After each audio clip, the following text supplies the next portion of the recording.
অনেক টাকা কামাই করেছো, 5ই আগস্টের দিন সব পুরি ছাই। কথা কন, সব শেষ। কত কামাই করছো, শেষ। এখন দেখো বাড়িতেও থাকতে পারো না, বিদেশে পালিয়ে আছো। সেখানেও কখন গ্রেফতার হবা সেই কনফিউশনে তোমার সারা দিন রাত চলে, ঘুমও হয় না। আমার ভাইয়েরা, এগুলো হচ্ছে তাদের কি পরিণতি। কথা কন। আমি এই কথাগুলো বলার জন্য আসি নাই। মনে কষ্ট, এই 16টা বছর খুব কষ্ট করেছি, জেল খাটছি, মাইর খাইছি, গুম, তারপরে হত্যার হুমকি, গুমের হুমকি, জেলখানায় আবদ্ধ করে রাখা, কোনো দোষ নাই। কোরআন, এই যে কোরআন হাতে, কোরআনের কথা বলেছি বলে জেল পর্যন্ত খাটতে হয়েছে, আদালতে হাজিরা দিতে হয়েছে, কাঠগড়ায় দাঁড়াইতে হয়েছে।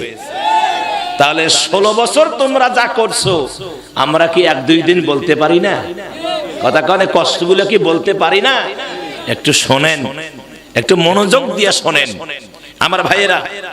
যে আল্লাহ সুবহানাহু ওয়া তাআলা আমাদেরকে মানুষ করে পৃথিবীর জমিনে প্রেরণ করলেন, আল্লাহ রাব্বুল আলামিনের দরবারে বিনয় অবনত চিত্তে হৃদয়ের সমস্ত আবেগ ভালোবাসা উজাড় করে দিয়ে সকলে বলছি আলহামদুলিল্লাহ।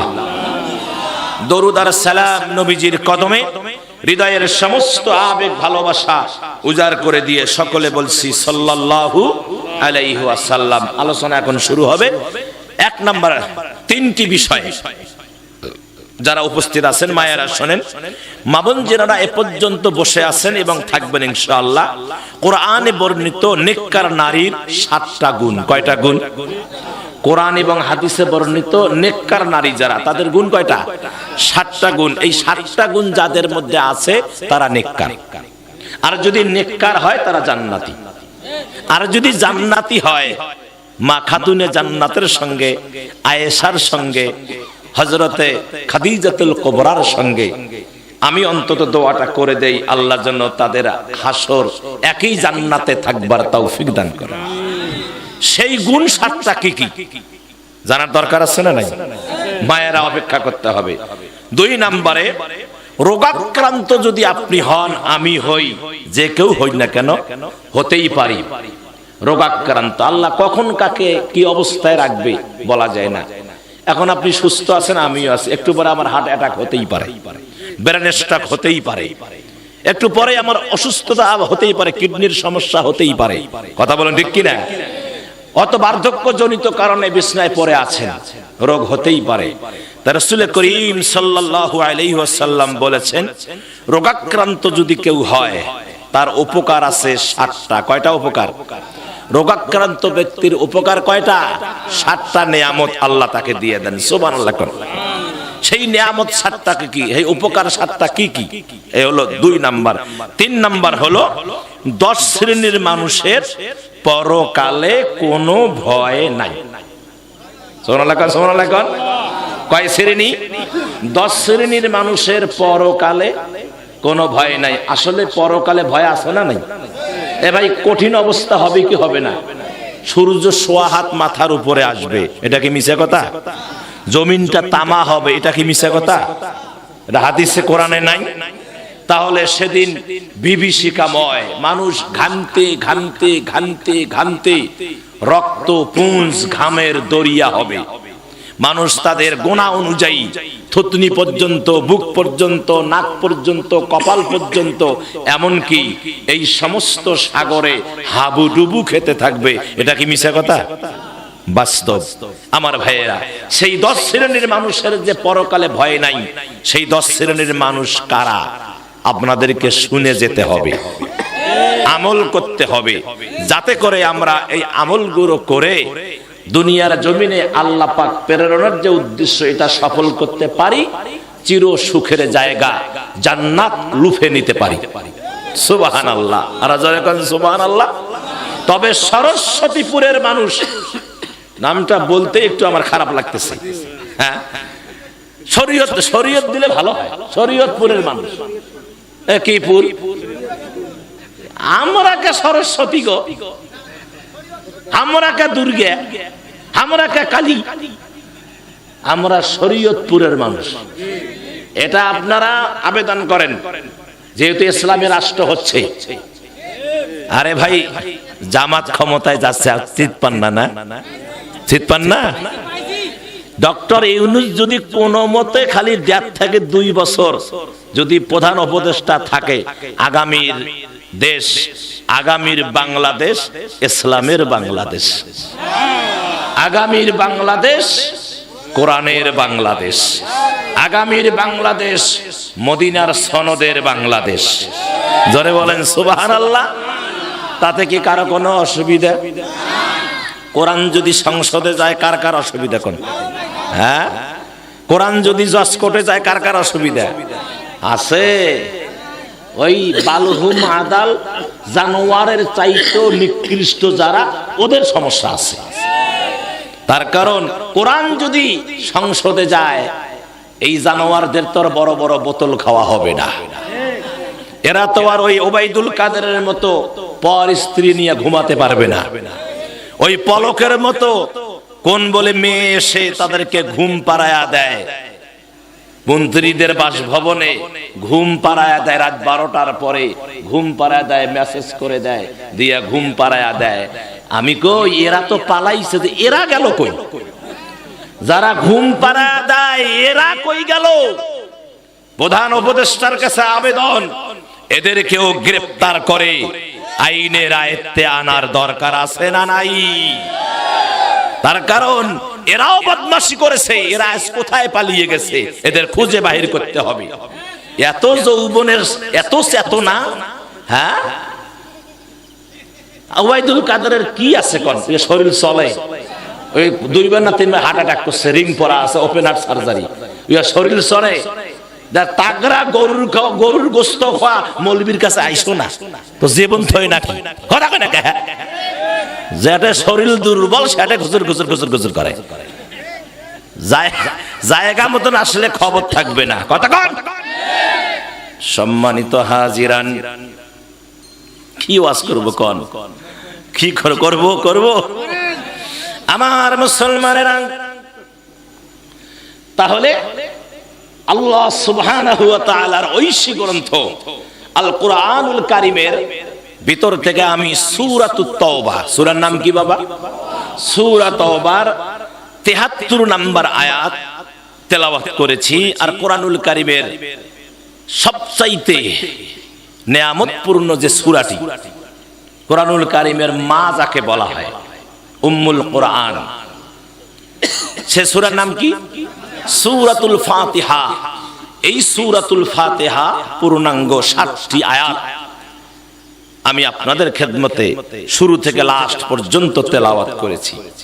তাহলে একটি হলো আয়াত আর একটি সূরা।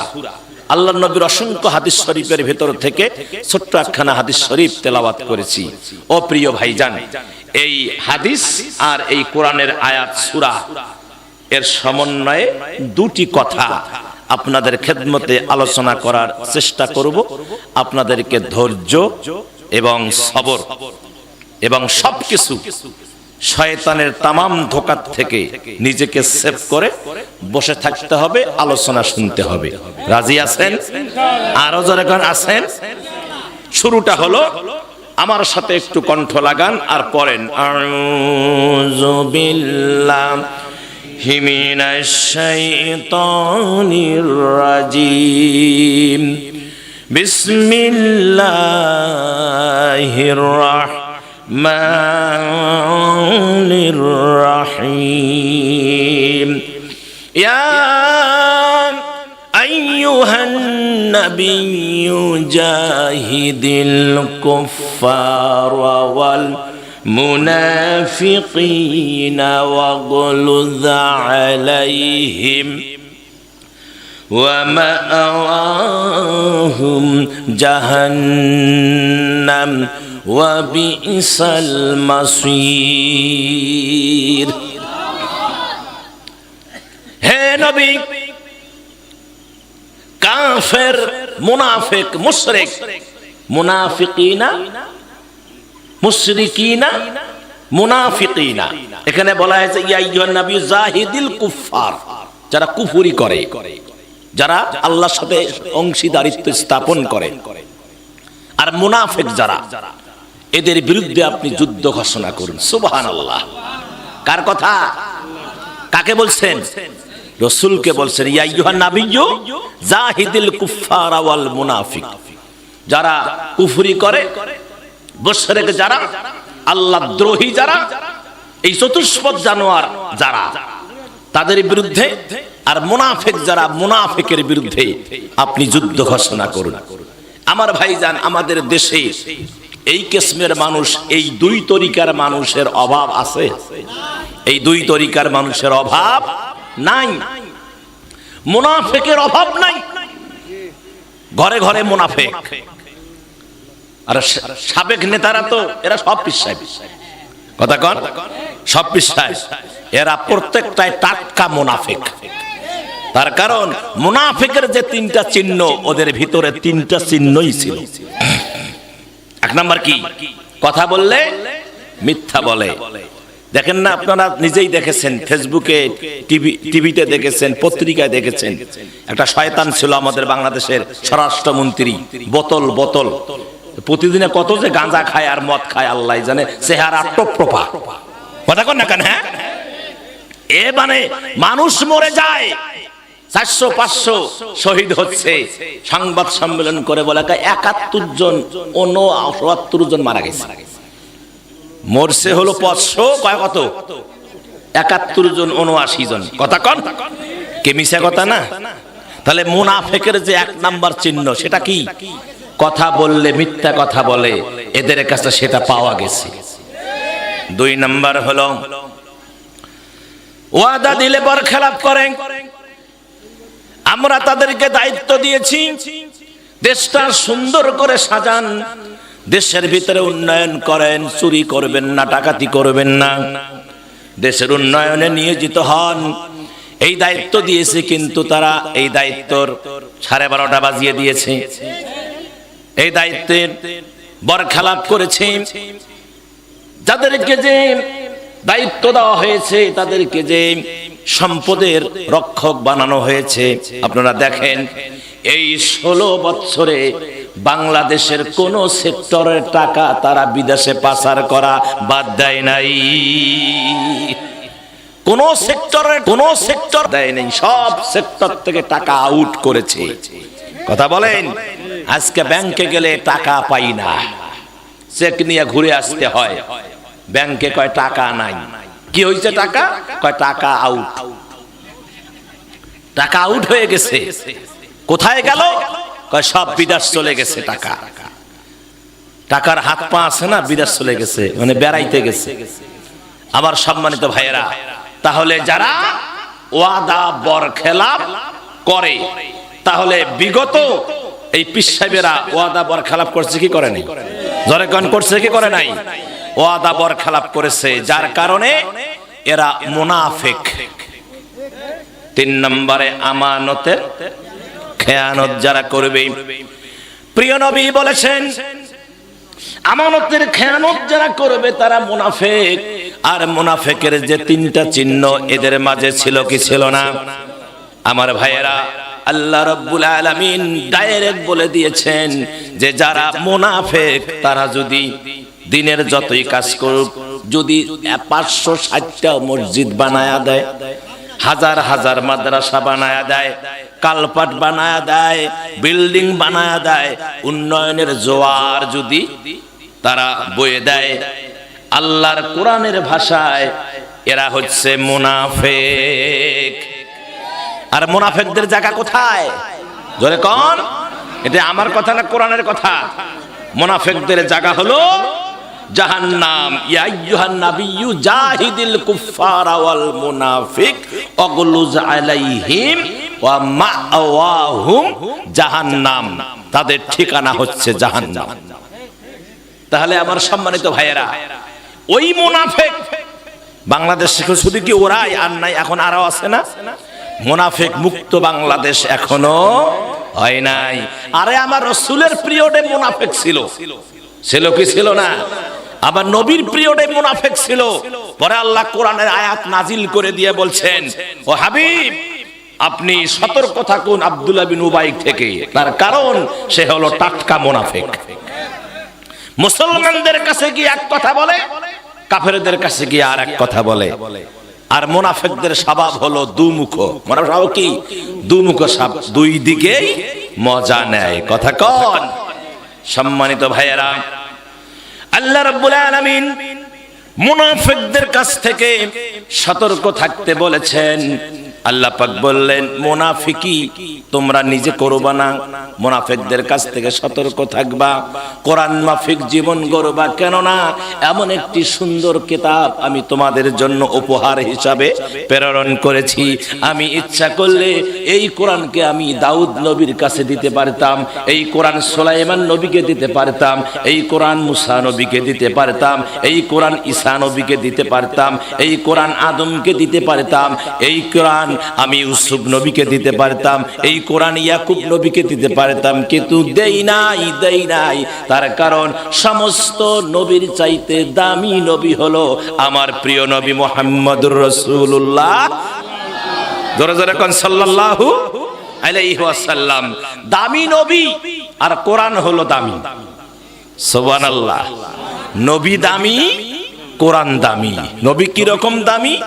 আমার ভাইয়েরা, আমার নবী যখন থুতু ফেলতেন, সুবহানাল্লাহ কোন, থুতু ফেলতেন, সাহাবারা ইতিমের মতো হাত পাতা দিয়ে থাকতেন, হুজুর আমার হাতে দেন, হুজুর আমার হাতে দেন, হুজুর। যে সাহাবীর হাতে থুতু পড়তো, সাহাবী এভাবে হাতে মালিশ করতেন, মুখের উপরে মেসেজ করতেন। পার্শ্বের সাহাবীকে বলতেন, সাহাবী রে, আমি যদি মরে যাই ঘুমাবো, আল্লাহে আল্লাহর কসম করে বলছি জাহান্নামের আগুন আমার চেহারায়, আমার মুখটাকে জ্বালিয়ে দিতে পারবে না। তার কারণ যে নবীর থুতু মোবারক আমি মুখে মেখে নিয়েছি, জাহান্নামের আগুন আমার মুখের জন্য হারাম হয়ে গেছে। সেই নবীর উম্মত আমরা। দাম আছে না নাই? এই নবীর দাম আছে না নাই?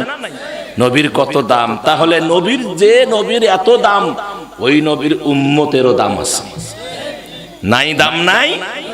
আমার ভাইয়েরা,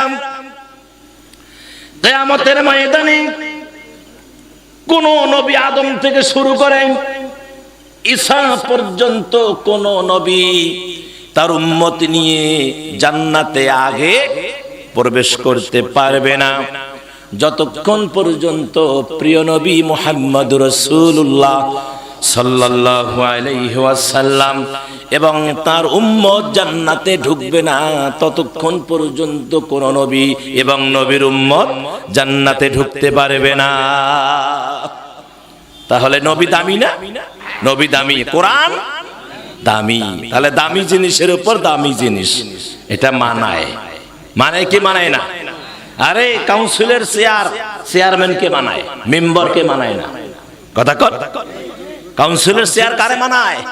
চেয়ারম্যানকে, মেম্বারকে মানায় না। সংসদের চেয়ার এমপি কে মানায়, ওই ডিসিএসপি কে মানায় না। কথা বলে আমার ভাইয়েরা, যোগ্যতা যার যারা, যদিও আমাদের বাংলাদেশে যোগ্যতার বিচার করা হয় নাই 16 বছরে, যোগ্যতার বিচার না করে সংসদের আসনে নর্তকী, ড্যান্সার, গায়িকা, নায়িকা, শিল্পী, খেলোয়াড় এগুলোকে সংসদে বসানো হয়েছিল। কথা বলেন, ফাইটা যায় ও আপা, ফাইটা যায়, কই আইস ফাটি গেছি, ফাটি যায় নাই, ফাইটা যায় ও আপা, ফাইটা যায়। সংসদে কি গান গো, কি গান! বিদ্যুৎ বলে ফেরি করি বিক্রি করবি। কথা কেন? জুতা পিটা করা দরকার, এদেরকে জনগণের সামনে এদেরকে হাজির করা দরকার। ওরা জেলখানা পরে, আগে জনগণের আদালতে দাঁড় করা, এদেরকে জুতা পিটা করে। এটা কিয়ামতের আলামত। কিসের আলামত? কিয়ামতের আলামত। কোনটা? শেষ জামানায়, শেষ জামানায় সমাজের নেতা হবে গায়ক, শেষ জামানার সমাজের নেতা হবে গায়িকা, শেষ জামানায় সমাজের নেতা হবে নায়ক নায়িকা, গায়ক গায়িকা, শিল্পী, কথা কন, ক্রিকেটার, ফুটবলার, এগুলো হবে শেষ জামানায় সমাজের নেতা, সংসদের সংসদ সদস্য। এটা হচ্ছে কিয়ামতের আলামত। শুরু হয় নাই? এগুলো চান্স তো দিয়েছে আমাদের আপা। আপাক তেল মারছে, সয়াবিন তেল, সব সবা করি, আর আপা ডাইরেক্ট ইশারায় ইশারায় রাতের ভোট, ভোট দিনের ভোট রাতে। কথা কন না কেন? হ্যাঁ, দিনের ভোট রাতে, আর ভোটও লাগে না, ওরাই যার যার নাম লিস্ট করে ওরাই হয়ে যায়।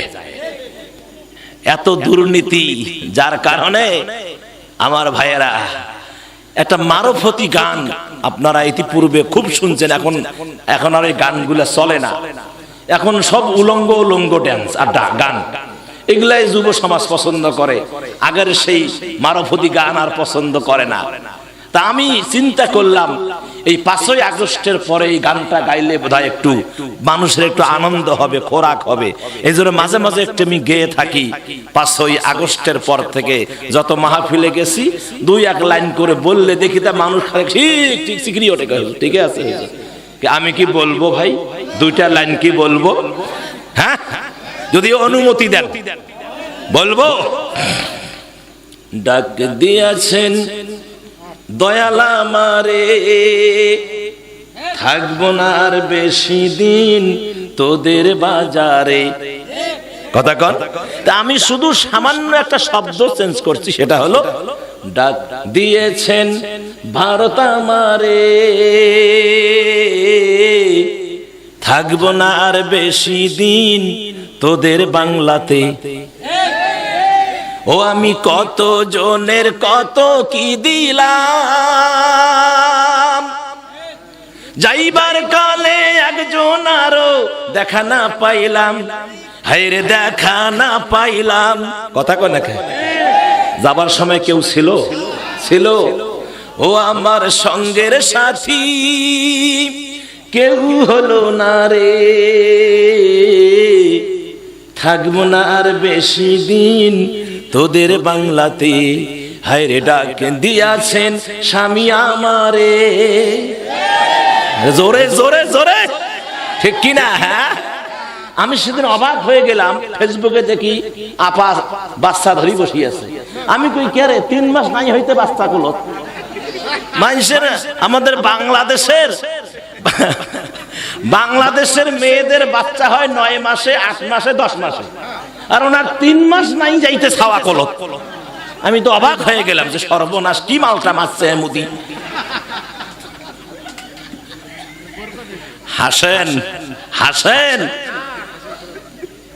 হাসেন না। শোনেন, আমাদের এই বাংলাদেশে একবার আসছিল ফ্রান্সের প্রেসিডেন্ট, এই আপনার শেষের যে 5 বছরের শেষের দিকে আসছিল। ফ্রান্সের প্রেসিডেন্ট যখন এয়ারপোর্টে প্লেনে করে যখন তার দেশে যাবে, আমি নিজ চোখে দেখেছি ভিডিওটা, আপনারা দেখছেন কি দেখেন নাই?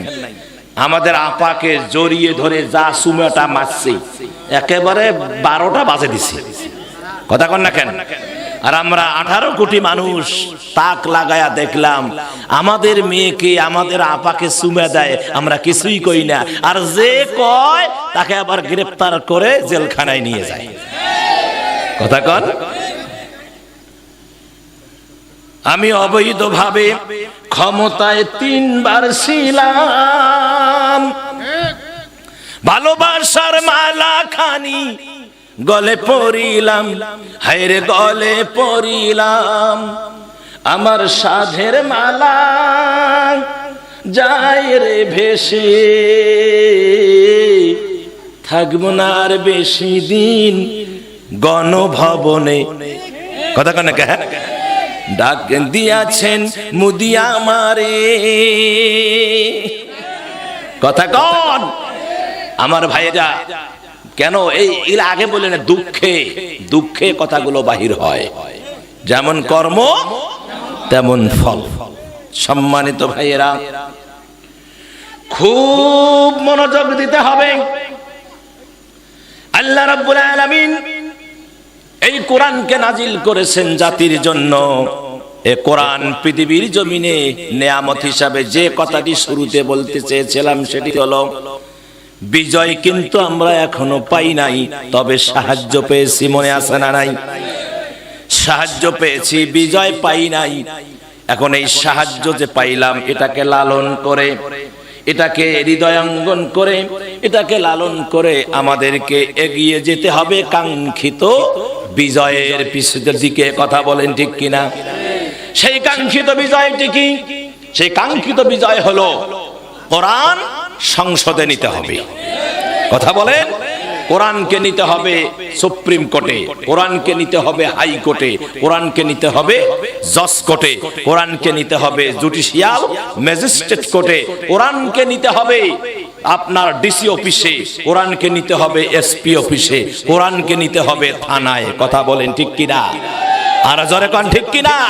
প্রত্যেকটা সেক্টরের নেতা যদি কোরআনওয়ালা হয় তাহলে কাঙ্ক্ষিত বিজয় আমরা পেয়ে যাব।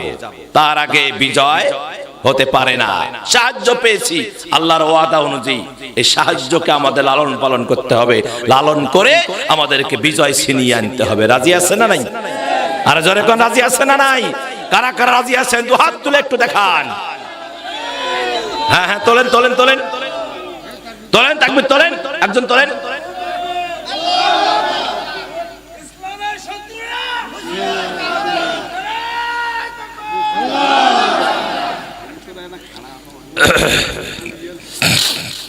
এখানে কি শিবিরের ছেলে পেলে নাই?